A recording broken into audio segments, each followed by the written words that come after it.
alert due to some of the storms and some gusty winds, maybe a little blowing dust in and around some of these storms. Now, I know you're saying, hey, it's fine where I'm at. I have no issues whatsoever.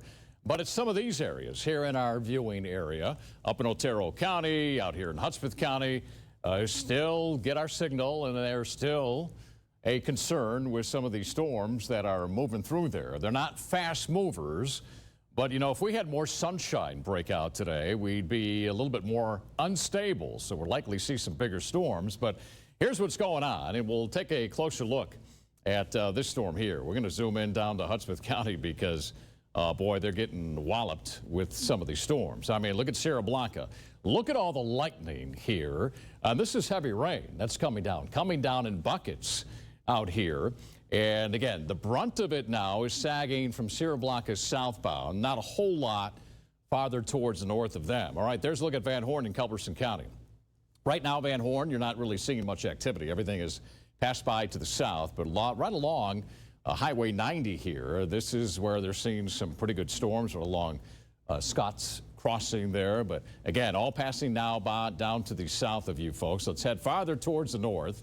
And we've been watching some of these storms coming off the Sacramento Mountains, and these have been packing quite a punch too. You can see some locally heavy rain. There's Highway 70, there's Tularosa, Highway 54 through Alamogordo. Some of this where you see the greens may be evaporating before it hits the ground. Very light activity. We're more concerned where the colors are. That's where they're seeing some of the heavier thunderstorms that are occurring. All right, we make our way down Highway 70, a little spot right there, not a big concern around White Sands. Here we go in the Hatch area. We're tracking some decent storms now just to the north of Hatch. And you can see how these storms not moving very quickly here. And then a little bit farther down we go towards the Deming area. We are in Luna County here, and you can see some of the storms really just to the east of Deming.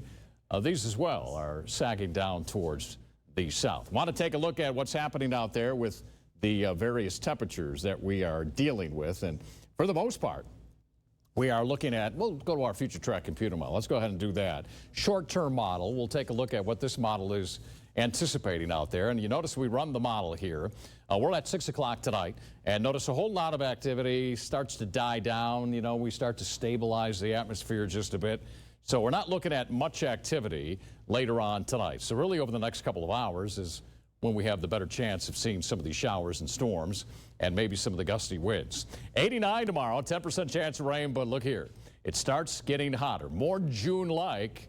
And if you look at these temperatures, triple digits on the way. Sunday, and then notice on Monday, right around 99. We're going to be hovering right around 100 degrees much of next week with a lot of sunshine, so it will be getting much hotter for us. We'll take a break, have more news for you after this.